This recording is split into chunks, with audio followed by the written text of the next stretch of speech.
მოგესალმებით, მეგობრებო, ალბათ მე ყველა შემოგვიერთდებიან ჩვენი მაყურებლები და მსმენელები. ალბათ ცოტა ხანს დაველოდოთ ხო, რომ ადამიანები შემოგვიერთდნენ. რამდენიმე წუთი და მერე შენ წარგადგენ. წარვუდგეთ მაყურებლებს ვინ ვართ და რას ეხება ჩვენ დღევანდელი შეხვედრა.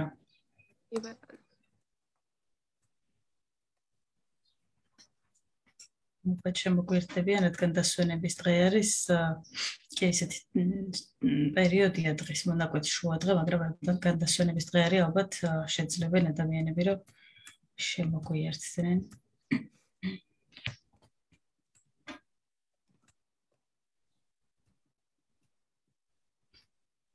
ყავს ერთი წუთი დავალოდოთ კიდევ ალბათ. კი, ცოტა ხანი დავალოდოთ და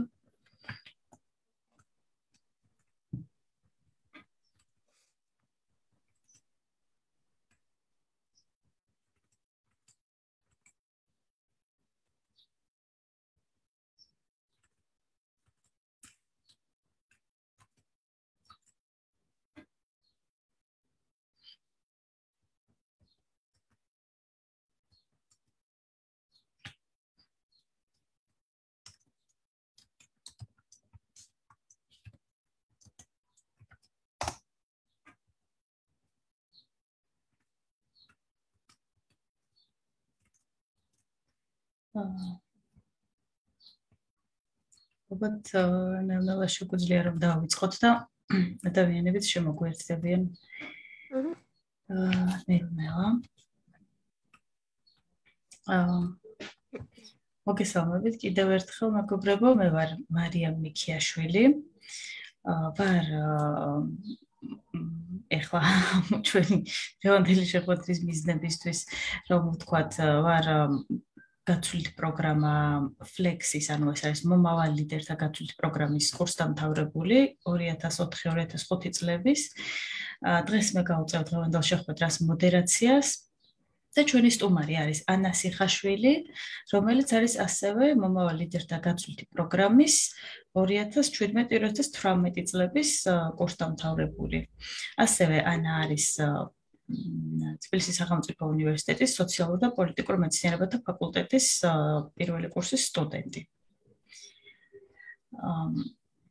მეც და ანაც ორივე ვართ უსინათლოები და დღეს გვინდა რომ აი ამ პროგრამაზე, მომავალ ლიდერთა გაცვლით პროგრამაზე ვისაუბროთ შეზღუდული შესაძლებლობის მქონე პირების პერსპექტივიდან. და ესე ვთქვათ, შეზღუდული შესაძლებლობის მქონე მოსწავლეებს რა შესაძლებლობებს თავაზობს ეს პროგრამა და რატომ არის მნიშვნელოვანი და კონკრეტულად რა ვთქვათ სპეციფიკურ რაღაცებს ითვალისწინებს, რას არ ითვალისწინებს, როგორ შეგვიძლია ამ პროგრამაში მონაწილეობის მიღება, ანუ სკოლის მოსწავლეებს, მაღალ უფროს კლასის სკოლის მოსწავლეებს და პრინციპში ვეცდებით რომ მაქსიმალურად ყველა დეტალზე მოგაწოდოთ ინფორმაცია, შეგიძლიათ აქვე შეკითხვებიც დაგვისვათ, მოგწეროთ ამ ლაივის კომენტარებში და მაქსიმალურად შევეცდებით რომ შეკითხვებზე გაგცეთ პასუხები, ასევე ლაივის დასრულების შემდეგაც შეგიძლიათ რომ კომენტარებში მოიწეროთ შეკითხვები და ამ კომენტარებზეც შეძლების დაგვარად მაქსიმალურად ვეცდებით რომ პასუხები გაგცეთ. ანა, მოდი პირველ რიგში თქვათ რა პროგრამა არის ეს, ხო? ეს არის ამერიკის შეერთებული შტატების სახელმწიფოს უშუალოდ ამერიკის შეერთებული შტატების მიერ დაფინანსებული პროგრამა, რომელიც ხორციელდება ყოფილი საბჭოთა კავშირის ქვეყნებში და ასევე დაემატა კიდევ რამდენიმე ქვეყანა აღმოსავლეთ ევროპის ქვეყნები, საიდანაც ყოველწლიურად ამერიკის შეერთებულ შტატებში მიემგზავრებიან სკოლის მოსწავლეები, მე-9-მე-12 კლასის მოსწავლეები. და ერთი სასწავლო წლის, ერთი აკადემიური წლის განმავლობაში ცხოვრობენ ამერიკის შეერთებულ შტატებში. ოღონდ ამერიკაში სასწავლო წელი ძირითად შემთხვევაში იწყება აგვისტოში, ამიტომ წასვლა არის ხოლმე ივლისის ბოლოს ან აგვისტოს დასაწყისში და უკან დაბრუნება არის მაისის ბოლოდან ივნისის ბოლომდე პერიოდში. ის მიხედვით თუ როგორ მთავრდება ამა თუ იმ შტატში სკოლა იმ კონკრეტული მოსწავლისათვის. ანა, ხო არ მოგვიყვები, როგორ მოახერხე, როგორ დაინტერესდი ამ პროგრამით, როგორ გაიგე მის შესახებ და როგორ გადაწყვიტე, რომ მონაწილეობა მიიღო მასში. მოკლედ, პირველ რიგში მოგესალმებით, მეც დიდი მადლობა მარიამ წარდგენისთვის, მოგესალმებით შენ და მივესალმებით ყველას და დიდი მადლობა რომ მომიწვიეთ. ხო, მოკლედ, მე ძალიან ასე ხშირად მისმოდა ხოლმე ფლექსის შესახებ შენგან და კიდევ ჩვენი რამდენიმე ასე ვთქვათ ერთმანეთისგან, რომ ძალიან კარგი პროგრამაა, ასევე ფაქტია, რომ ხა ამერიკის შეერთებულ შტატებში ასე ბევრად უკეთესი მდგომარეობა არის თუნდაც შეშემოპირებისთვის და საინტერესო იყო ჩემთვის იქ გამოცდილების მიღება, თუმცა ამაზე ცოტა მოგვიანებით ვისაუბრებ კონკრეტულად რა გამოცდილება შემდეგ, მაგრამ იქამდე იმას ვიტყვი, რომ ხა რაღაცნაირად სულ მქონდა ამაზე, სულ ვფიქრობდი ამაზე, რომ მიმეღო მონაწილეობა და წინასწარ ვცდილობდი მიმეღო ინფორმაცია. როგორც კი გავხდი იმასაკის, რომ შემეძლო მონაწილეობა მიმეღო ამ პროგრამაში არ დავაყოვნე და ასე ვთქვათ, მივიღე პირველ ტურში მონაწილეობა, სიმართლე რომ გითხრა, აქ ერთი ძალიან მნიშვნელოვანი ფაქტი არის, რომ ძალიან ხშირად ადამიანები, როდესაც იღებენ ხოლმე მონაწილეობას, ერთხელ ცდიან, არ გაუმართლებ და მერე აღარ ცდიან და კი, აი, ბევრისგან მსმენია ეგრეთ. ჩემი მთავარი მიზანი იყო, რომ პირველ წელზე თუ არ გამიმართლებ და მეორეჯერ მეცადა კიდევ და მესამეჯერაც მეცადა თუ მექნებოდა საშუალება და რაღაცნაირად პირველივე წელზე გამიმართლა თუ. და ჩვენ ვიცით ისეთი მაგალითებიც, რომლებიც ანუ მეც პირველივე წელზე გამიმართლა ნამდვილად და წავედი, თუმცა ვიცი ადამიანები, რომლებიც მეორეან მესამე წელზე მოხვდნენ უკვე ფინალში და შემდეგ წავიდნენ ამერიკის შეერთებულ შტატებში, ანუ რამდენჯერაც ჰქონდათ შანსი, ანუ სამჯერ პრინციპში დროულად თუ დაიწყებ, ასე ვთქვათ, მცდელობას, სამჯერ ასწრებდა მონაწილეობა მიიღო კონკურსში, წელიწადში ერთხელ ტარდება. ხო და აი მესამე წელზე წავიდა ზოგი მეორე წელზე. ეს ეხება როგორც შესაძლოა მქონე, ასევე შესაძლოა არ მქონე ადამიანებსაც. ნებისმიერ შეუძლია რომ იმენჯერ მიიღოს მონაწილეობა, რამდენჯერაც ასაკიდან, თავისი ასაკიდან გამომდინარე ექნება უფლება, ესე ვთქვათ. კი, ეს არის ნამდვილად და კიდევ ერთი აუცილებლად უნდა აღინიშნოს ის, რომ შეზღუდული შესაძლებლობის მქონე პირებს აქვთ უფრო მეტი ცდის უფლება, ასე ვთქვათ. მერვე, მე-19, მე-12 კლასში, ან თუ მაგალითად არაშეშემოპირ პირს აქვს მე-19, მე-11 კლასში მონაწილეობის უფლება, შეშემოპირებს პირიქით, ანუ მე-8-დან მე-12 კლასამდე და ნუ ეს გარკვეულწილად შეიძლება ვთქვათ, რომ ხო, ანუ მეტი შანსის მეტი შანსია და თუნდაც გამოცდილების თვალსაზრისით ვფიქრობ, რომ ძალიან კარგია, თუნდაც უბრალოდ მონაწილეობის მიღებაც კი სანამ გაიმარჯვებს მონაწილე, იმიტომ რომ გარკვეულ გამოცდილებას აგროვებ და თუ წელს ვერ გაიმარჯვებ, უკვე შემდეგ წელს ტესტებს იცნობ, ანუ სტილს, სტრუქტურას, რა თქმა უნდა, იგივე კითხვები არ შეგვხვდება, თავისთავად და იგივე ტესტი, მაგრამ სტილს და სტრუქტურას იცნობ და შემდეგ წელსაც უკვე რო გადიხარ, მზად ხარ, ესე ვთქვათ, ასე თუ ისე უფრო მეტად მომზადებული ხარ და იცი დაახლოებით რას უნდა ელოდო. კი, და აქვე ის უნდა აღინიშნოს ხოლმე, რომ რატომღაც ფლექსი გონიათ ოლიმპიადა და ფლექსი არ არის ოლიმპიადა, ანუ ეს არის კონკურსი, ასე ვთქვათ, სადაც მონაწილეობას იღებენ ხო, ასე ვთქვათ, საშუალო სკოლის მოსწავლეები. კი ბატონო, ანა, ძალიან საინტერესო იქნება შენი ოჯახის წევრების დამოკიდებულებასაც თუ გაგვიზიარებ. რას ფიქრობდნენ, როგორი განცდები ჰქონდათ, საერთოდ უნდა თუ არა? დავიწყოთ იქიდან, რომ კი, დავიწყოთ იქიდან, რომ საერთოდ საქართველოში ძალიან ვიცით, რომ ძალიან უჭირთ ხოლმე მათი შვილების არათუ არასრულწლოვნების პერიოდში, არამედ სრულწლოვნების პერიოდშიც სადმეს გაშვება, ან თუნდაც ოჯახიდან, როდესაც გადაწყვეტ, რომ წახვიდე და სხვა დამოუკიდებლად იცხოვრო. შესაბამისად, ჩემი ოჯახის წევრების რეაქცია, მოდით იქიდან დავიწყოთ, რომ რეალურად მათ უნდათ რომ მე წავსულიყავი რაღაც წარმატებისთვის მიმეღწია, მაგრამ როდესაც მე ვთქვი, რომ აი ხა მივდივარ და ფლექსში უნდა მივიღო მონაწილეობა, უცბად ეს იყო რაღაცა სიახლე. სიახლე, რომლისთვისაც შეგუება არც თუ ისე მარტივი იყო მათთვის და პირველ ტურზე სხვათა შორის დედას გავეპარე, ასე ვთქვათ, მამამ წამიყვანა, დედა მარიცოდა და როდესაც დაურეკე, პირველ-მეორე ტური ერთად წერე, როდესაც დაურეკე დედამეთქი, ანუ ფლექსის 2 ტური ვწერე თქო, რაღაცნაირად თან გაუხარდა, თან არ გაუხარდა, თუ არ ვიცი როგორ იყო. დაიბნა. სწორედ ხო, ოღონდ მაშინ ვუთხარი რომ ისევ წერე მეთქი რომ ალბათ ახლა არ გადამიყვანენ თქო, ოღონდ და ვეუბნებოდი რომ არ ნერვიულობ მეთქი, მაგრამ საშინლად ნერვიულობდი, იმიტომ რომ მინდოდა რა თქმა უნდა და ყველას უნდა რომ კარგი შედეგი დადოს. და ნუ დედას კიდე ქონდა იმის იმედი რომ იქნებ არ გამართლებოდა. ოღონდ ანუ ეს გულწრფელად ისეთი მომენტია რომ მას ეშინოდა, ანუ ის თვლიდა რომ მე პატარა ვიყავ იმისთვის რომ წავსულიყავი დამოუკიდებლად ამხელა გზაზე. თუმცა ჩემი მუდმივი, ასე ვთქვათ, ცხოვრების, ასე ვთქვათ, არ ვიცი, ფრაზა არის, რომ არასოდეს არ უნდა დაელოდო, ანუ არ უნდა დაელოდო რა, ყოველთვის უნდა გააკეთო მაშინ, როდესაც გაქვს შესაძლებლობა. შესაბამისად, მე არ ვაპირებდი, რომ ხა იმის გამო, რომ ვიღაცას ეშინოდა, თუნდაც ჩემ მშობელს ეშინოდა, რომ მე სადმე წავსულიყავი, ამის გამო ერთი წელი კიდევ და დავლოდებოდი. გადავედი მესამე ტურზე რომ დამირეკეს ამაზე აი აქ უკვე ძალიან ცუდი რეაქციები ჰქონდათ. მეუბნებოდნენ რომ არ უნდათ რომ წავსულიყავი მესამე ტურზე, მაგრამ ყველა გზას მივმართებთ ხოვე ჩემს მასწავლებლებს რომ დალაპარაკებოდა და დაერწმუნებინა და ასე შემდეგ. რა ვიცი, შეძლო რომ დაერწმუნებინა, იქ ბევრი ფაქტორი იყო. ანუ კიდე ერთხელ მას უსვამ ხაზს, რომ მათ უნდოდა რომ მე წავსულიყავი, უბრალოდ დროულად არ მიაჩნდათ თუ როგორც იყო და უდროოდ მიაჩნდათ. სწორად და ნუ რაღაცნაირად მოკლედ მიიღეს გადაწყვეტილება და წამიყვანეს მესამე ტურზე. ძალიან ისეთი იყო. არ ვიცი კიდევ რას ფიქრობ, ანუ აქ უკვე როგორი მომენტი იყო, იცი, ანუ ეშინოდა ძალიან, მაგრამ რადგან უკვე მიიღო გადაწყვეტილება და მესამე ტურზე წამიყვანეს, უკვე შეტოპეს. უკან დასახევი გზა. უკან დასახევი გზა აღარ არსებობდა. და არ ვიცი, სადღაცას კიდევ ალბათ ფიქრობდნენ, რომ ფინალში ვერ გადავიდოდი, რა ვიცი, რატო ფიქრობდნენ ესე, არ ვიცი, ან უნდათ მშობლის გული მაინც.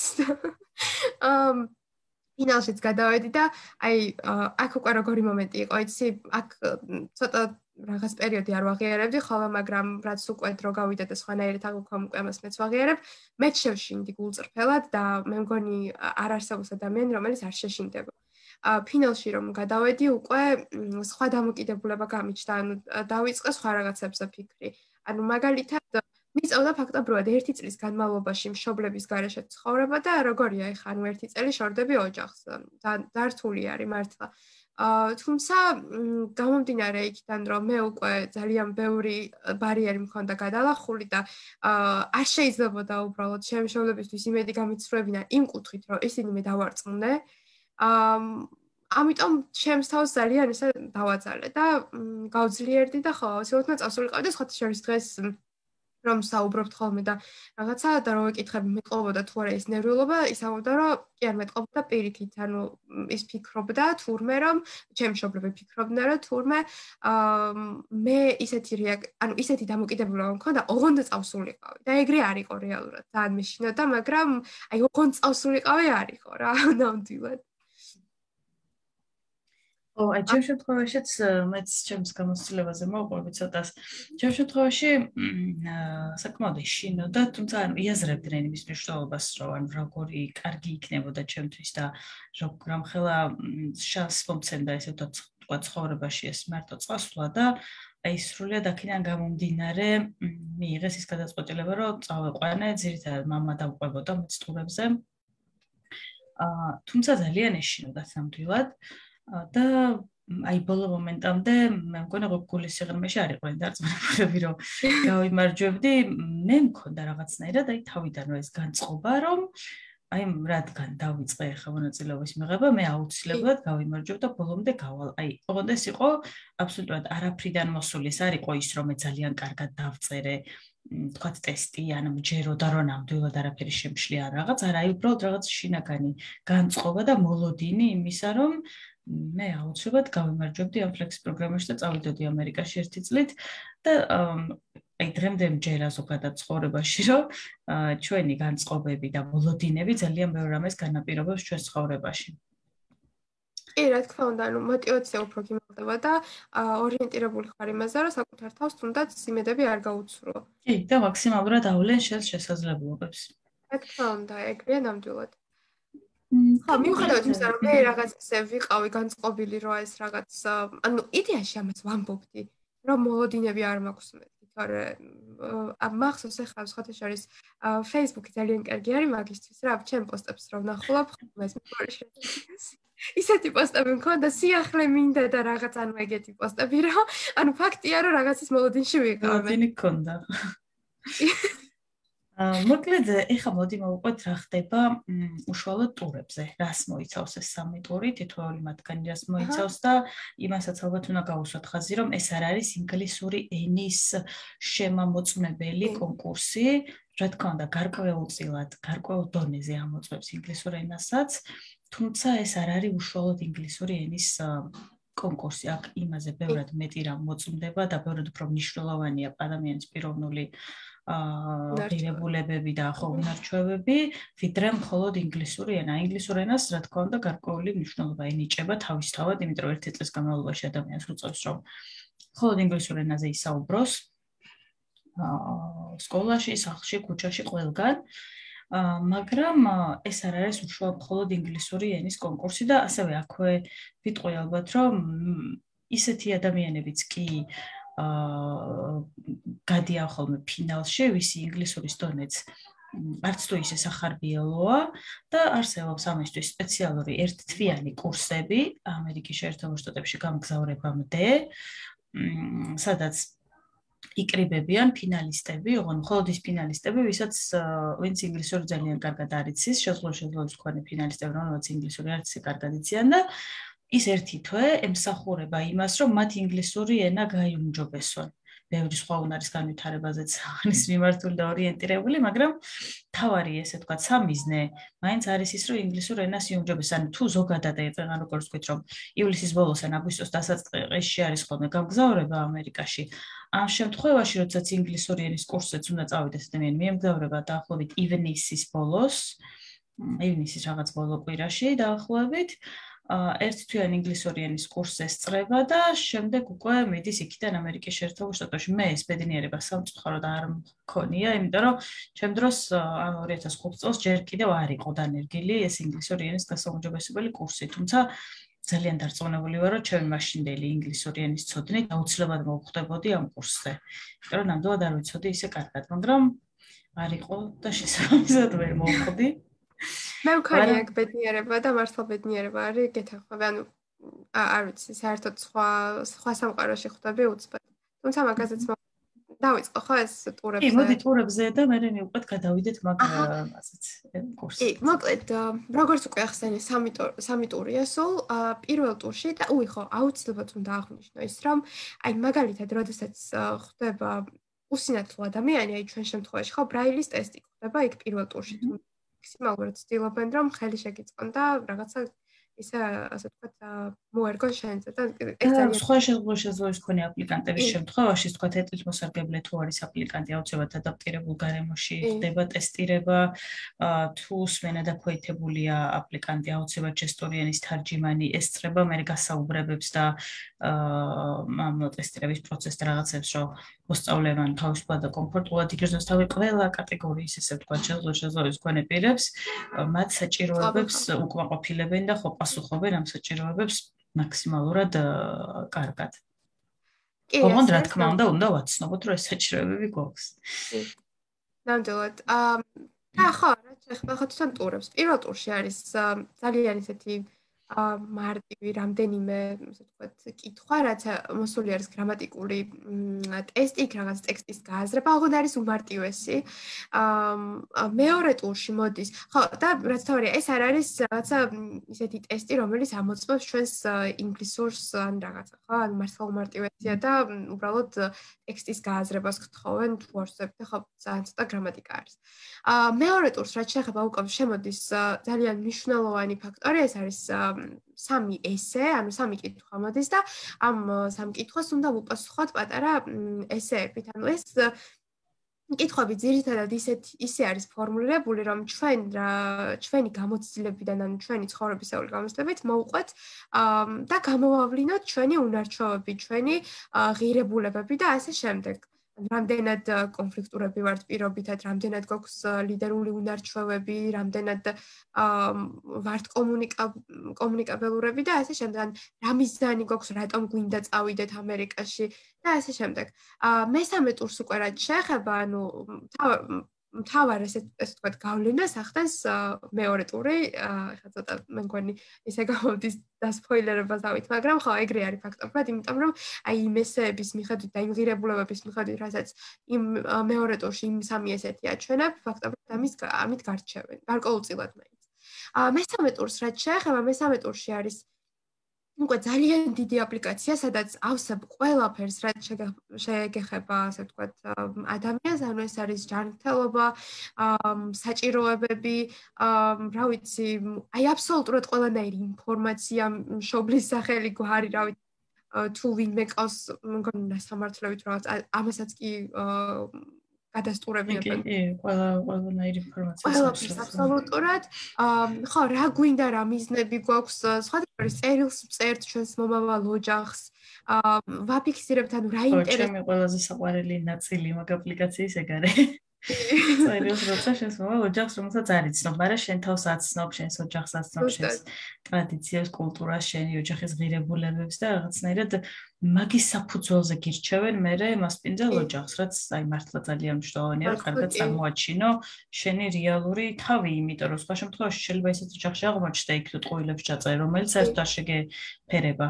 და პირიქით გაგირჩევს. აი ზუსტად და მაგიტომ არის ხოლმე მერე რომ ესეც ხდება და ნუ მომხდარა რომ უკან დაბრუნებულან და თითოეულა ბრუნდება ხოლმე როგორც წესი ან ძალიან იშვიათი შემთხვევაა მაგრამ იშვიათი შემთხვევაა ნამდვილად თუმცა აი ერთ-ერთი განმაპირობებელი გახლავთ ხოლმე ზუსტად ეგ რომ ვერ ხდება ოჯახის სწორად შერჩევა ან არის ისეთი შემთხვევა რომ ოჯახებს იცვლიან და ეს ოჯახების შეცვლა მანდიდან არის განპირობებული და ხა როდესაც ერთი წლის განმავლობაში ერთი ოჯახი უნდა ყავდეს, ანუ წესით პროგრამა ასე არის, ხო, მოწყობილი ხა სამი ოჯახი ნამდვილად არ უნდა გამოიცვალო. ამიტომ ძალიან მნიშვნელოვანია, რომ დავწეროთ ის, რაც ნამდვილად ვართ. ასევე არის კიდევ თვითონ ორი ესე არის, აი იმ ესეების მსგავსი, რასაც მეორე ტურში ვწერთ და აქაც ხო, ანუ რაღაცა ისე და გამოვავლინოთ ჩვენი ღირებულებები.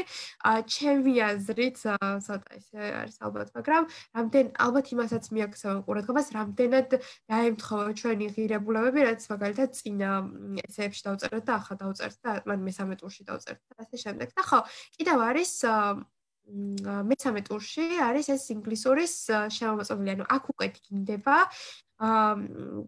მას ანუ თუ ფინალში მოხვდება აპლიკანტი, დაჭირდება თუ არა, მაგალითად მოლდოვაში წასვლა. ეს ინგლისურის ტესტი არანაირ გავლენას არ ახდენს ჩვენს ფინალიზებაზე, ასე ვთქვათ. ეს უბრალოდ ადგენს, რამდენად გაგჭირდება დახმარება სამომავლო ერთგვარი კურსი გავიარო. აი ამ ძალიან დიდი აპლიკაცია მართლა მოცულობითი არის და არ ვიცი ხო იქ რაღაცა ხო კიდე რეკომენდაციები გჭირდება თუნდაც ჩვენი მასწავლებლებისგან და ასე შემდეგ და ესეც საინტერესოა ხო ამ ყველაფრის შემდეგ უკვე ველოდებით თუ არ ვცდები 2-3 თვე როგორც მახსოვს გასაუბრებაც არის მესამე უფრო ხო გასაუბრებაც არის აპლიკაციის შემდეგ აქაც ხო რაღაც გვეკითხებიან ისა ცხოვრებისეულ გამოცდილებას და ასე შემდეგ და მერე არის უკვე ეს ძალიან დიდი პერიოდი როცა ველოდებით და არასოდეს არ სრულდება და არ ვიცი მართლა დაუსრულებელი არის და მართლა საშინლად იწელება და როდესაც იგებ რომ არ ვიცი ფინალისტი გახდე მსაუზრება ამ დიდი ხნის ლოგინის შემდეგ. მე დავაბატებ რომ ალბათ ეს არის ზუსტად ის ეტაპი აი ეს მესამე ტურის დიდი აპლიკაცია რომ არ მინდა უნდა შევაშინოთ ჩვენი აყურებლები და ამის გამო გადაიფიქრონ თქვა კურსში მონაწილეობა ან თავის შვილის თვის ხელშეწყობა მაგრამ ეს არის ის ეტაპი როცა ოჯახის მხარდაჭერა ყველაზე მნიშვნელოვანია ანუ ოჯახის დახმარება იმიტომ რომ აპლიკაციის შევსებაში მშობლის ჩართულობა არის ძალიან მნიშვნელოვანი ჯერდი მისი მისი თანხმობის წერილიც იწერება, მშობლის თანხმობის წერილიც იწერება, მაგრამ იგივე ამ სამედიცინო ჩანაწერების მოგროვებისას, იგივე ამ სკოლიდან რეკომენდაციების და ნიშნების ფურცლის რაღაცების საბუთების გამოთხოვისას, ხომშობლის ჩართულობა და როლი აი აქ არის პრინციპში ყველაზე მნიშვნელოვანი და ყველაზე მეტი და ეს გრძელდება ერთ თვესაც არ არის, რეალურად ამისთვის ვადა არის სადღაც 2-3 კვირა.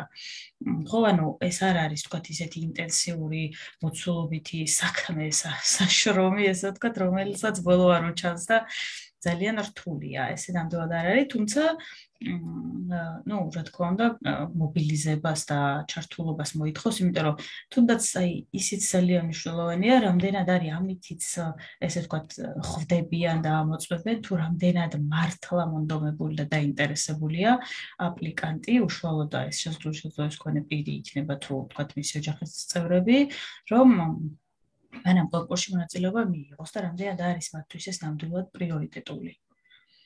და ანუ ძალიან ხო აი კიდევ იმიტომ არის რეალურად მშობლების ჩართულობა აქ მნიშვნელოვანი რომ მართლა ანუ საშიში არაფერი არ არის უბრალოდ ცოტა ანუ ყველაფერი ზუსტად უნდა იყოს გაკეთებული ანუ თვითონ ფორმებსაც თვითონ ძალიან გვეხმარებოდა მე პირადად ძალიან მიხარებოდა ამერიკულ საბჭოებში და ხო ყველას ესე ეხმარებიან დეტალურად აღუწერენ რა დოკუმენტი როგორ უნდა შევსწავლო, ნუ და ყველაფერი უნდა იყოს შევსებული, როგორც გეუბნებიან ან რაღაც ესე შეცდომის უფლება ფაქტობრივად არ გაქვს, მაგრამ მართლა მობილიზდებით და ალბათ აქ უნდა დავამატოთ, რომ ამ ყველაფრის ინსტრუქციები, გზამკვლევები, წესები შევსების არის როგორც ინგლისურ ენაზე, ასევე არის მოწოდებული რუსულ და ქართულ ენებზეც, ანუ არანაირად არ არის იმის მოლოდინი, რომ მშობელმა არის რაც თავარია და არის რაც თავარია, ანუ სხვათა შორის ეს ძალიან დაგვეხმარა, მაშინ მახსოვს ვიდეო ინსტრუქციები.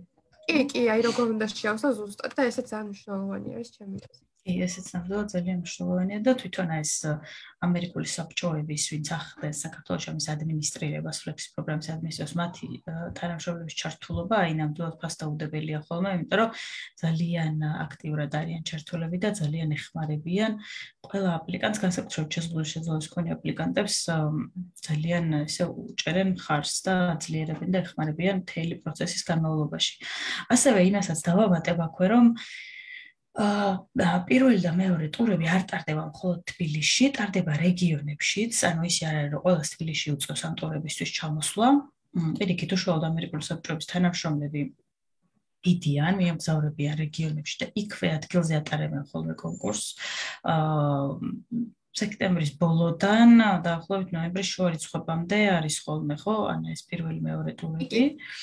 დაახლოებით ამ პერიოდში გრაფიკი არის ხოლმე გაწერილი წინასწარ ამერიკული საბჭოების მიერ და ну ცნობილი არის, იმიტომ რომ თავის ვებ გვერდზეც დებენ, Facebook გვერდზეც ვრცელდება ეს ინფორმაცია. და ყველა რეგიონში ჩადიან, რეგიონულ ცენტრებში და ყველგან ატარებენ ამ ტურებს, ზოგან ერთი დღეა, ზოგან 2 დღეც კია, თუ დიდია ხოლმე მიმართვიანობა დათმობილი ამ ტურებისთვის. მესამე ტურის შემთხვევაშიც აპლიკაცია, ანუ აპლიკაციას როგორც მახსოვს, პოსტითაც კი იგზავნება რეგიონებში და არ არის სავალდებულო, რომ ეს თბილისში ჩამოვიდეს და მინდა წაიღოს ეს ანკეტა.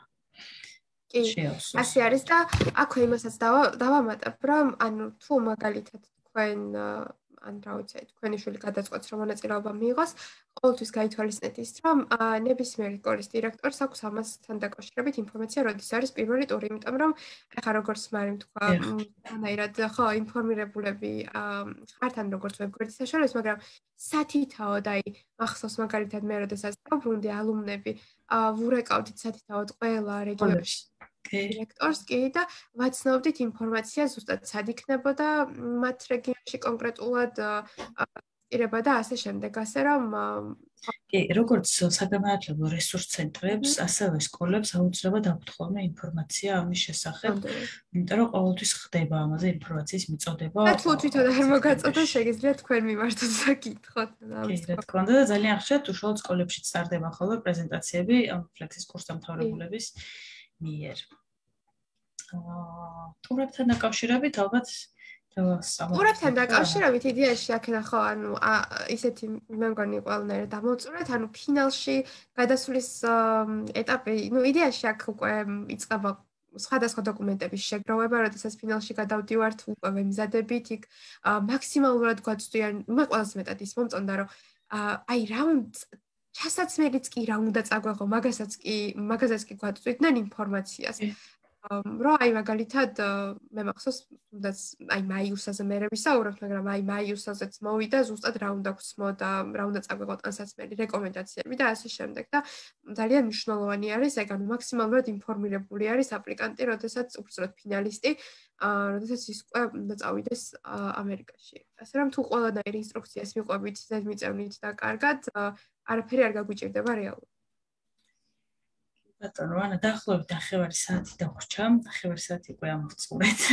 და ძალიან რო არ გადავალოთ ჩვენი მსმენელები 1 საათზე მეტ ხანს არ გვინდა რომ გაგრძელდეს და მოკლედ ეხლა რომ გადავიდეთ უკვე უშუალოდ წასვლაზე და უშუალოდ აი შესაძლოა ვქონე ფინალისტების შემთხვევაში როგორ ხდება ესე ვთქვათ გარემოსთან ადაპტაცია და ორიენტაცია მოკლედ ამ ახალ გარემოში ახალ გარემოსთან და კულტურასთან შეგუება და მთელი ამ პროცესის გამარტივება შესაძლოა ვქონე ფინალისტებისთვის ამაზე ვისაუბროთ. ერთი ის თქვით რომ არის ეს ერთთვიანი ინგლისური ენის კურსი რომელიც მოლდოვაში ტარდება ზოგჯერ და ზოგჯერ სხვა ქვეყნებში და ძალიან ინტენსიური კურსია, საკმაოდ დატვირთული დღის რეჟიმით, მაგრამ ძალიან მნიშვნელოვანი და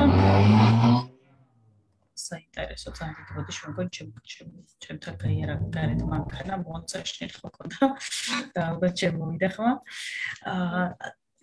და ამ ერთთვიანი კურსის მერე მოკლედ მიემგზავრებიან ადამიანები უკვე ამერიკის შეერთებულ შტატებში ფრენის დროს ყოველთვის მათთან ახლად გამცილებელი, ამაზეც მინდოდა რომ ხაზი გაგვესვა, იმიტომ რომ ესეც ძალიან მნიშვნელოვანი ფაქტორია, რომ მარტო არ მიდიან სწავლეები, აუცილებლად მათ ახლად გამცილებელი დამხმარე ფრენისას და ჩადიან უკვე მოკლედ ძირითადად ისე ხდება ხოლმე რომ ვაშინგტონში ჩაფრინდებიან იქ ერთი ღამის გათენება უწევთ სასტუმროში და შემდეგ უკვე მიემგზავრებიან ორეგონის შტატში, სადაც არის ორგანიზაცია Mobility International USA, ანუ საერთაშორისო მობილობა, ანუ ამერიკის შეერთებული შტატების საერთაშორისო მობილობის ორგანიზაცია, ესე ვთქვათ, რომ განვადარდნოთ. და ერთკვირიანი ვორქშოპია, ხო, რასაც ესწრებიან, ეს შესაძლოა ვქონე ფლექსის უკვე მონაწილეები. შეგიძლია რომ მოგვიყვე დაახლოებით რას მოიცავს ამერთი, იმიტომ რომ ეს იყო ისეთი შთამბეჭდავი კვირა, რომელიც ჩემთვის არის დაუვიწყარი, აი ძალიან ცოტა მახსენდება ესეთი მთლიანი ერთი კვირა ჩემ ცხოვრებაში, რომელიც ისეთი შთამბეჭდავი და იმდენი გამოცდილების მომტანი და იმდენი უნარის შემძენი და განმავითარებელი ყოფილიყო ჩემთვის, როგორიც იყო აი ეს კონკრეტული და მე კიდე წამოსვლის გამომგზავრების წინა ორიენტაცია სამდღიანი, რომელზეც ძალიან გულით მინდოდა რომ ყოფილიყო უფრო ხანგრძლივი ვიდრე მხოლოდ 3 დღე, იმდენად აი არაჩვეულებრივი იყო. კი, ნამდვილად ასე არის. უკვე აღნიშნეთ რომ ის მოლდოვის ერთთვიანი კურსი ძალიან მაგარია და საოცარ, ანუ იქ მარტო ინგლისურის განვითარება არ ხდება, უფრო მეტი ხდება ჩემი აზრით, იმიტომ რომ ახლა როგორ ვიგლებოდით ხოლმე, თუმცა ხო, ეხლა რადგან ჩვენ უფრო შეშოვაპირების კუთხით საუბრობთ, მაიუსას რაც ხდება, აი გეთანხმები მართლა იმდენად შთამბეჭდავი იყო ჩემთვისაც ეს რამდენიმე დღე, რომ არ ვიცი, ანუ აქ უბრალოდ ვერ იტყვი რომ რამე არ შეგიძლია. ანუ როდესაც ამბობ რომ რაღაც არ შეგიძლია, ეგრევე მოდი აბა ვნახოთ თუ არ შეგიძლია და რაღაც პირდაპირ ცდილობენ რომ გაგაკეთებინონ ის, რასაც ვთვლი რომ ეგრეთ წოდებული გამოწვევა არის. არის სხვადასხვა არის სპორტული აქტივობები აქვს მაგალითად გვიტარდებოდა სხვადასხვა ასე ვთქვათ ვორქშოპები ჩვენს უფლებებთან დაკავშირებით რა უფლებები აქვს შეშოვაპირებს ამერიკის შეერთებულ შტატებში ჩვენ როგორ უნდა მოვახდინოთ საკუთარი თავის ადვოკატირება თუნდაც იმ ერთი წლის განმავლობაში და ის სულ მახსოვს ერთი მარშენს გამახსოვრება სინდი მაიუსა სინდი ეს Facebook-ის სახელით გამახსენდა. ხო. სინდია იუსაყვალესი ადამიანია მართლა და ამ ხარის სიტყვები სულ ჩამესმის ხოლმე ყურში და რა იყო ხა ეს რა როდესაც გჭირდება დახმარება აუცილებლად ითხოვეთ. ანუ არ ვიცი რატომღაც საქართველოსთან როცა მივდივართ თუ უბრალოდ ქართულ ადამიანებს რაღაც ეგვჭირს რომ დახმარება როცა გჭირდება ცოტა მე მგონი გამბედაობა გვაკრია რომ ვითხოვოთ დახმარებისთვის. თითქოს გვერიდება, თითქოს რაღაც სირცხვილია რა. კი. ნეგ მარტო ქართველებს კი არა, იქ მე მგონი სხვებსაც სჭირდათ. პერსაულსა კი რა თქმა უნდა. კი. და ეს ძალიან ხო არაფერი არ არის თითქოს რამდენიმე სიტყვა არის ხო ესეც რა ვიცი რა გავლენა უნდა მოახდინა მაგრამ ჩემზე იმდენად დიდი გავლენა მოახდინა ამ ყველაფერ ამ რამდენიმე სიტყვამ რომ არ ვიცი სულ ეგ მახსენდებოდა ხოლმე როგორც კი აი ამ კემპის ბანაკის შემდეგ სადღაც აღმოჩნდებოდა და რაღაც გამიჭირდებოდა ეგ სიტყვები მახსენდებოდა და ყველაფერი კარგად იყო რა ხო აი რომ დავუბრუნდეთ თვითონ ამ რამდენიმე დღეს ეს რაღაც ხო უფლებებს გაწვდიან ასე ვთქვათ ისეთ მექანიზმებს რაც მე შეგიძლია რომ იმ ერთი წლის განმავლობაში გამოიყენო.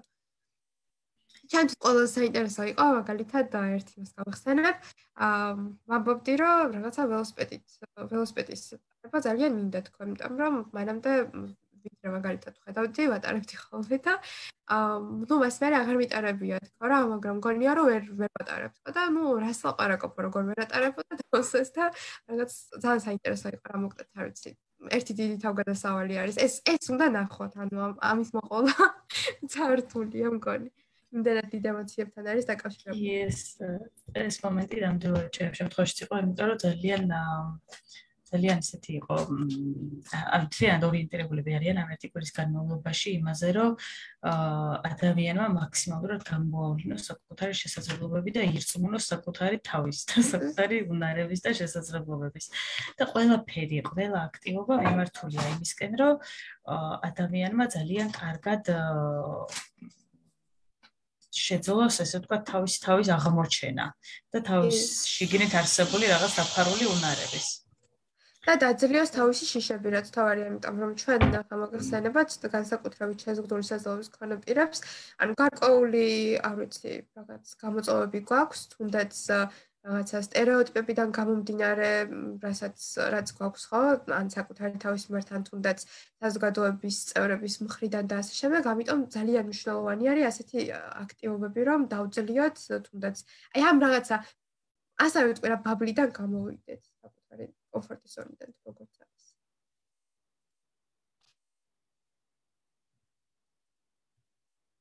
მარია ხარ აღარ მესმის შენი ხმა. უცბად, ანუ ახლა ისმის ხო რაღაც ხარვაზე იყო ინტერნეტის. ხო, და ანუ ახლა ალბათ უნდა გადავიდეთ როგორ ხდება. ხო, აი ამ Mobility International USA-ში ყოფნისას ასევე უნდა დავამატოთ, რომ მასპინძელ ოჯახებში ხდებოდა ხოლმე ადრე პრინციპში აპლიკანტების მონაწილეების განაწილება, თუმცა ეს შეიცვალა ხო ბოლო წლებში და იქ უკვე მასპინძელ ოჯახებში აღარ ანაწილებენ. არა, ხო, ეს მე რატომღაც ხო, მანამდე არა ვიცხოვრე მასპინძელ ოჯახში, რაც ასევე ძალიან კარგი და საინტერესო გამოცდილება იყო, რომ ესეც რაღაცნაირად შემზადება უკვე მთელი შემდეგი წლისთვის, მაგრამ ესეც შეიცვალა ბოლო წლებში.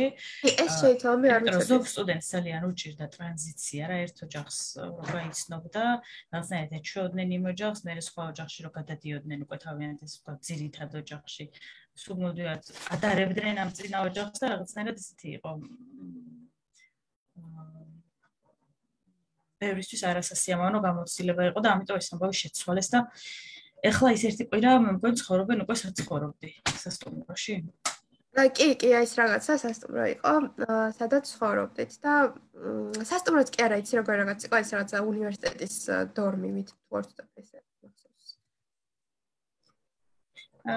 საცხოვრებელი ასე ვთქვათ რაღაც. ძალიან კარგი და მე უკვე ყველა შეზღუდული შესაძლებლობის მქონე სტუდენტი მიემგზავრება თავის სკოლაში, თავის შტატში, უკვე სადაც უკვე წლის ბოლომდე დარჩება. და აქაც ეს მასპინძელი ოჯახების შერჩევაზეც უნდა ვთქვათ, ხო, ალბათ რამდენიმე სიტყვით, რომ ძალიან ესეთია დიდი დრო იხარჯება მასპინძელი ოჯახის შერჩევაზე და არ არის ეს მათთვის ანაზღაურებადი. ყველა არის მოხალისე. მასპინძელი ოჯახები არიან ჩართულები მოხალისეობრივად, ისინი არანაირ ანაზღაურებას ამაში არ იღებენ. კი, აი ხო არის ხოლმე რაღაც წარმოდგენები, რომ თითქოს რაღაც შეღავათებებთან მართლა არაფერი შეღავათები არ აქვს. პირიქით აი, როდესაც მიდის ეს ადამიანი მათ ოჯახში, შეიძლება, ну, ეს რაღაც მოლოდინები არ მინდა რომ შევქმნათ, თუმცა არის ხოლმე ესეთი პრეცედენტები, რომ შეიძლება სულაც თვითონ ყიდულობდეს რაღაცებს, ან საკუთარ თავზე იღებდეს რა. ну, ხა არიან ოჯახები, რომ ამას არ აკეთებენ, მაგრამ უკეთ ხო, გაჩნია რა მოკლედ. არ მინდა მაგრამ ყოველ შემთხვევაში ისინი არანაირ ანაზღაურებას ამაში არ არიღებენ. და ოჯახები მართლა აი მაქსიმალურად არის მორგებული ამ ადამიანის საჭიროებებზე, ინტერესებზე, არჩევენ ხოლმე ის ოჯახოს, მაგალითად თუ უშუალოდ იმ ფლექსის მონაწილეს, მაგალითად უყვარს კალათბურთი, ხშირი არის ხოლმე შემთხვევები, რომ არჩევენ ისეთ ოჯახს, რომლებიც კალათბურთს თამაშობენ, ან თუ ძალიან უყვარს ცხოველები, არჩევენ ოჯახს, რომელსაც სახლში ყავს ცხოველები. და კონკრეტულად ის ცხოველი, რომელიც უყვარს და ბევრ სხვა ისეთ ფაქტორს ითვალისწინებენ ხოლმე, რაც ძალიან მნიშვნელოვანია.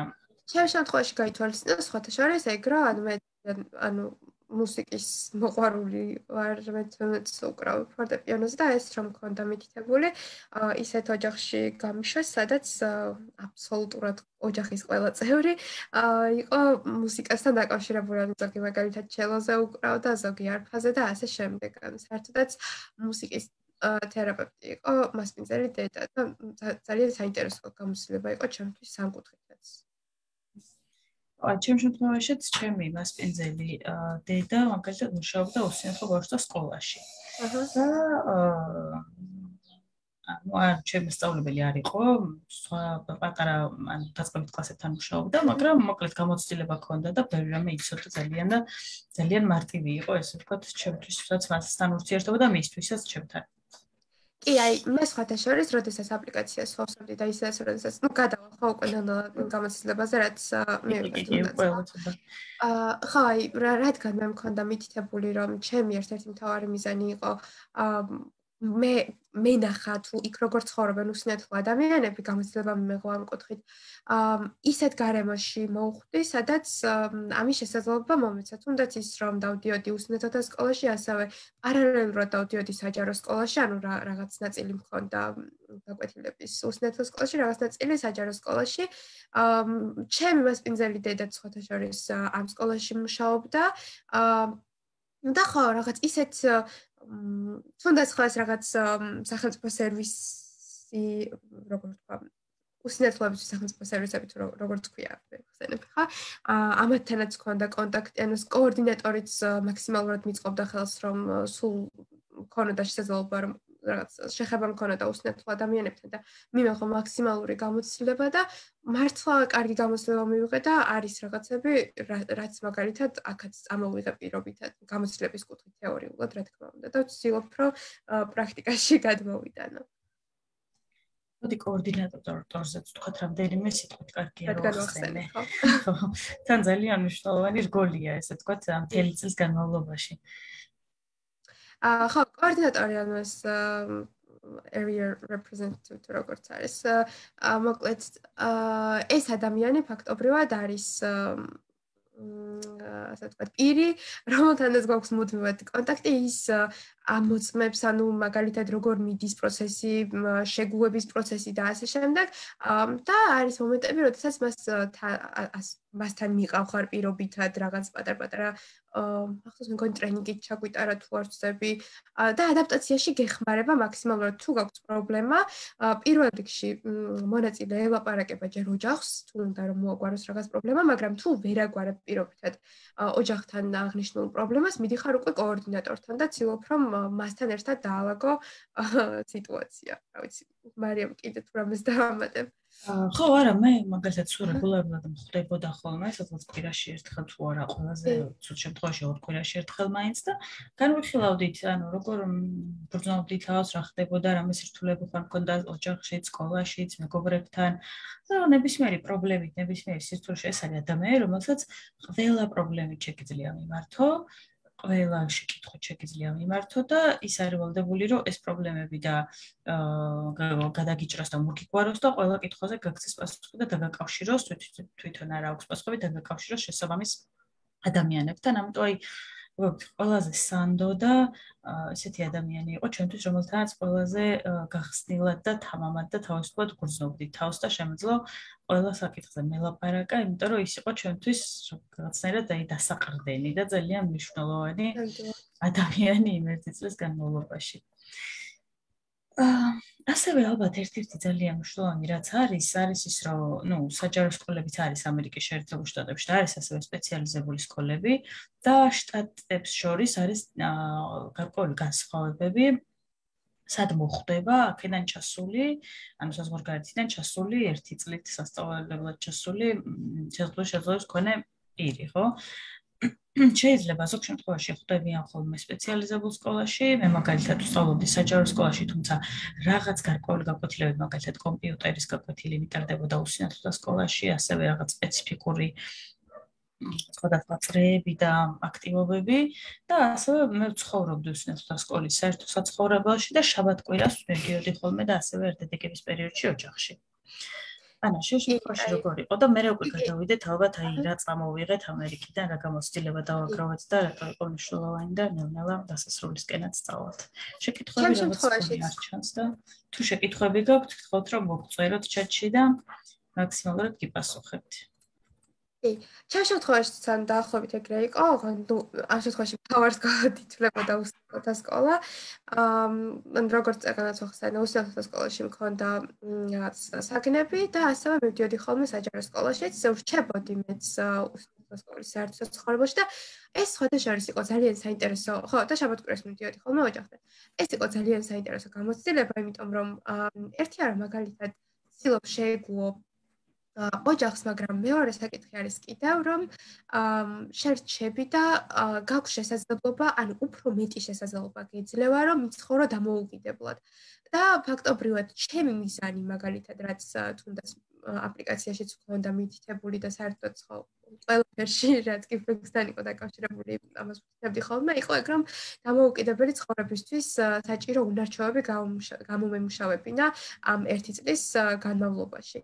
და ამას ვახერხებდი, იმიტომ რომ თან საინტერესო აქ არის ის, რომ დღის მეორე ნახევარში იგეგმებოდა უბრალოდ ძალიან საინტერესო აქტივობები, იქ სხვადასხვა ადამიანებთან ურთიერთობას სწავლობ ამ აქტივობების ფარგლებში და რა ვიცი, მართლა სასიამოვნო იყო ხომ და ყოველი დღე იყო ჩემთვის თავგადასავალი, ანუ არც ერთი დღე არ გადიოდა ისე, რომ რაღაც არ გამეკეთებინა. კიდევ ძალიან საინტერესო იყო ერთ-ერთი თამაში, რომლის შესახებაც არ მქონდა მანამდე გაგებული, ეს არის გოლბოლი, სპეციალურად უსინათლო ადამიანებისთვის და ხო, იქაც იმასაც თამაშობდი და მე რომ არ ყოფილიყავი ამ სკოლაში, უსინათლო სკოლაში, ამ თამაშის ასე ვთქვათ, გამოცდების მიღების შესაძლებლობა არ მექნებოდა. ამიტომ ვფიქრობ, რომ ამ ადგილიდან მხოლოდ გონი ამ სკოლაში. მეც მქონდა ეგ ბედნიერება, რომ ეს გოლბოლი მეთამაშა, ვერ ვიტყვი რომ და წარმატებული ვიყავი, იმიტომ რომ მე თვითონ არ ვარ ეს თამაში არის მოკლედ ბურთით, ძალიან მოკლედ რო ახსნათ ხო, თვალახმეულები თამაშობენ მოთამაშეები, ანუ ისინი ისეთ ვინც ხედავს და ისინი ვინც ვერ ხედავს და წვები იატაკზე და შენი სხეულით უნდა დაბლოკო ბურთი, ანუ დაიჭირო ისე რომ კარში გოლი არ გავიდეს. ძალიან სახაριστო და კარგი თამაშია, ძალიან ბევრ უნარს ავითარებს, ანუ ფიზიკურ უნარებს რა თქმა უნდა.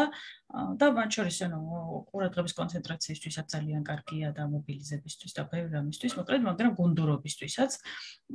მაგრამ, მე არ ვიყავი ახლა ეს ძალიან წარმატებული და გამორჩეული მოთამაშე, თუმცა თამაშობდი. მე სხვათა შორის მახსოვს, როდესაც ხო რა ჩემპიონები იმართება ხოლმე და ანუ აგებდა ჩემი გუნდი და მე გავიტანე 3 გოლს ეთისიდან და ანუ მაგიტომ მიყვარს რაღაცნაირად. ასე რომ ეხლა რომ გადავიდეთ უკვე რა მოგცა ამ ერთმა წელმა ხო რა ჩამოვიტანეთ იქიდან და რა ვიცი რატო არის ესეთი მე მაგალითად ვთვლი რომ ვისაც ოდნავ მაინც შანსი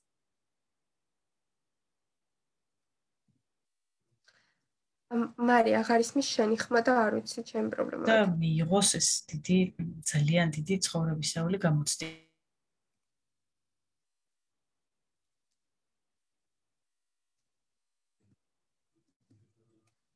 ერთად სხვანაირი, რომ ეს გამოცდილება არ მიიღო.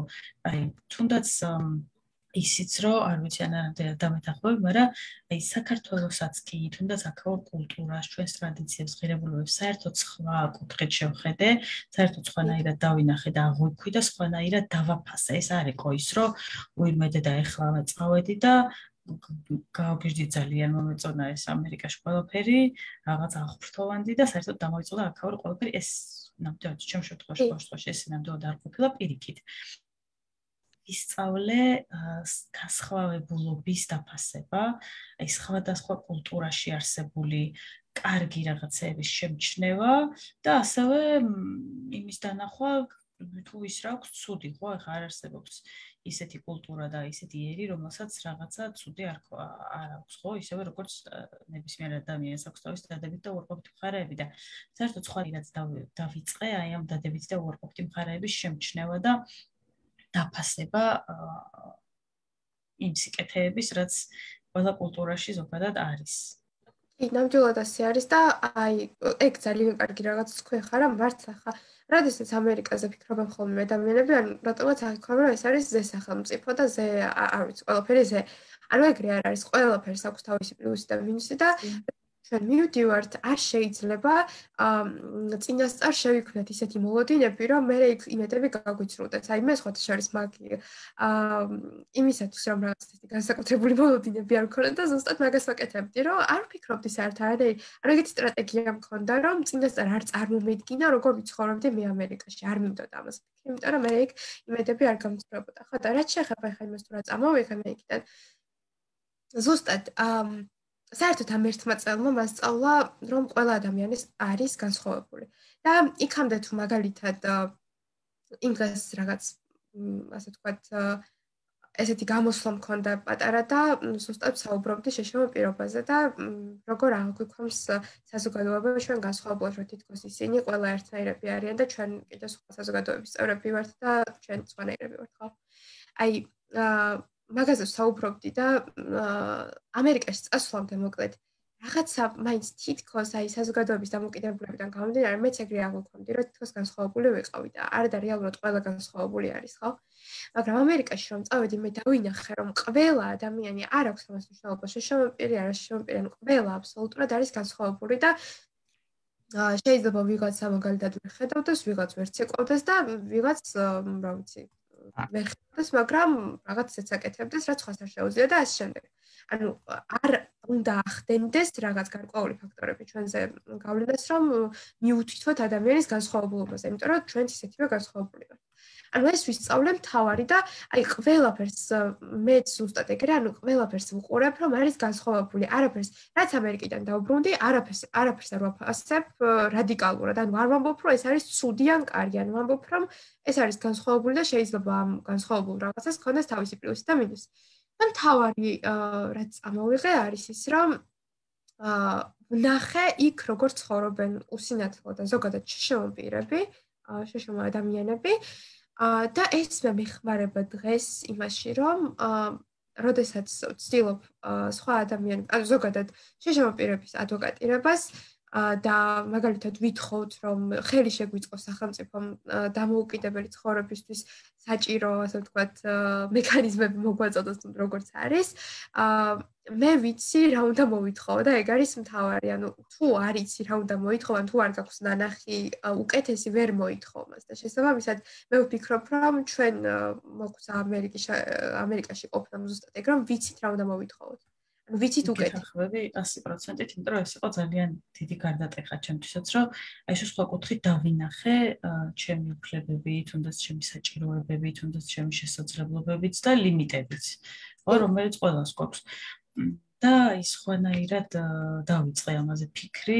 ეს იყო პრინციპში დრო და ადგილი, როდესაც მე ავირჩიე ჩემ პროფესიას, საჩვენებალებდი რა მინდოდა უმალში რომ ეკეთებინა, რასაც წარმატებით ვაკეთებ, ანუ მოკლედ განვახორციელე მე.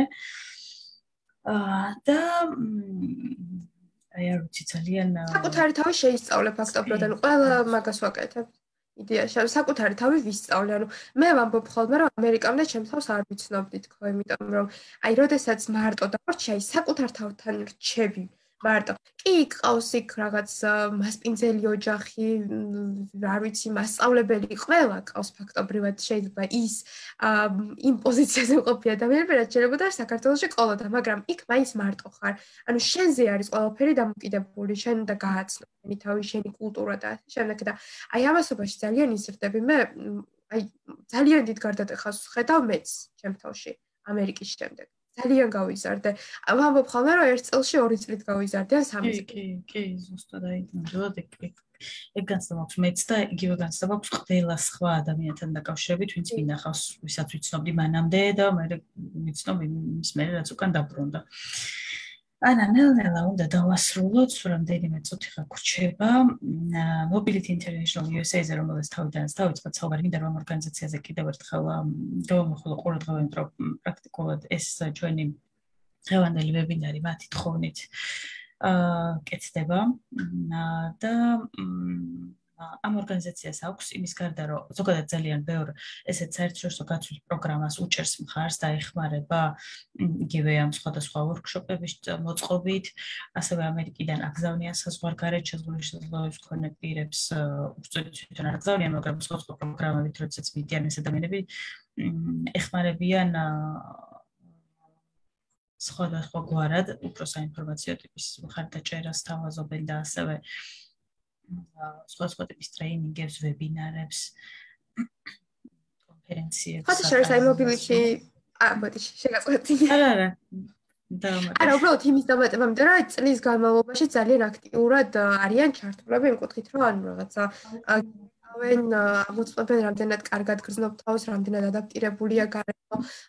ჩემთვის მაგალითად ისიც საინტერესო იყო, რომ აი როდესაც იმაშიც მაქვს მიღებული მონაწილეობა Flexis პროგრამის ფარგლებში ძალიან მოკლედ ვიტყვი, არის ესეთი კონკურსი კიდევ შიდა კონკურსი, რაღაც ვორქშოპები არის. ერთ-ერთი იყო სამოქალაქო განათლების ვორქშოპი ერთკვირიანი, რომელიც ტარდება ვაშინგტონში. და იქ რომ წავედი, ის მოხდა იმდენად დიდ ყურადღებას ეჩერენ, რომ სპეციალურად გამცილებელიც კი გამომიყო ამ ორგანიზაციამ. ჩემ შემთხვევაში ზუსტად დამეხმარება და კი და მოკლედ ძალიან მნიშვნელოვანია ორგანიზაცია, დიდ როლს ძალიან მნიშვნელოვანი ორგანიზაცია ნამდვილად და ძალიან ბევრი საინტერესო ინფორმაცია აქვთ ასევე შესაძლოა მქონე პირთა მშობლებისთვისაც და უშუალოდ შესაძლოა მქონე პირებისთვის არა მხოლოდ სკოლის ეტაპზე და სკოლის ასაკში აი ამ გაცვლით პროგრამებთან დაკავშირებით, ახლა ჩვენ მაინც კონცენტრირდით უფრო სკოლაზე, მაგრამ არსებობს გარკვეული გაცვლით პროგრამები, როგორც საბაკალავრო საფეხურზე ბაკალავრიატის სტუდენტებისთვის, ასევე სამაგისტრო და სადოქტორო საფეხურებზე და გირჩევდით ნამდვილად, რომ ეს Mobility International USA-ს ვებგვერდი, რომელიც არის miusa.org, წარმოსდები რომ ჩატში ეს ლინკი ჩაგიგდოთ. მგონი აი კომენტარებში რომ მე არ ვიცი ხო, აი კომენტარებში რომ ჩავაგდოთ ეს ლინკი. ძალიან ბევრი საინტერესო ინფორმაცია აქვთ ხოლმე ამ გაცვლით პროგრამებთან დაკავშირებით, ზოგადად აი სხვადასხვა კატეგორიის შესაძლებლობებთან დაკავშირებით, სხვადასხვა საჭიროებებთან დაკავშირებით. არის ძალიან კარგი, მართლა ძალიან ინფორმაციული ვებგვერდი და ნამდვილად გირჩევდით, თუ გექნებათ დრო, საშუალება და თუ დაინტერესდებით, რომ გაეცნოთ ამ ვებგვერდს და ძალიან ბევრ საინტერესო ინფორმაციას ნახავთ. შესაძლებელია ამ გვერდის Google Translate-ის თარგმნაც, თუ თქვათ ინგლისურ ენასთან პრობლემები გაქვთ, ამ ბოლო დროს საკმაოდ კარგად თარგმნის Google-იც ვებგვერდებს, ყოველ შემთხვევაში ნამდვილად იმდენად კარგად ნამდვილად თარგმნის, რომ თქვათ შინაარსის გაგებას თავისუფლად შეძლებთ. და ბევრი საინტერესო და ესეთი ღირებული ინფორმაცია დევს ნამდვილად მშობლებისთვისაც და თვითონ შესაძლოა მქონე პირებისთვის, ასევე უცხო ენის დაუფლებასთან დაკავშირებით ძალიან საინტერესო მეთოდოლოგია შეიძლება გაეცნოთ და რეკომენდაციებს მარტივად როგორ შეიძლება უცხო ენას დაეუფლოს ადამიანი, ასევე თქვათ მგზავრობის დროს თუ მოგზაურობის დროს თუ გაცვლის პროგრამაში მონაწილეობის დროს ძალიან მნიშვნელოვანი რეკომენდაციები არის და ბევრ სხვადასხვა საკითხთან დაკავშირებით, რასაც ნამდვილად ვუწევ რეკომენდაციას. ანა, ძალიან დიდი მადლობა ჩართვაში მონაწილეობისთვის, რამეს თუ დავამატებთ, თუ არა და დავამშვიდობოთ ჩვენს მაყურებლებს. ხო, იდეაში ერთ-ერთ იმას დავამატებ, რომ არასოდეს არ ვფიქრობ, თუ მაგალითად არ ვიცი მშობელი ხართ ან თვითონ ასე ვთქვათ პოტენციური მონაწილე, არასდროს არ ვფიქრობთ, რომ რაღაც არის ადრე.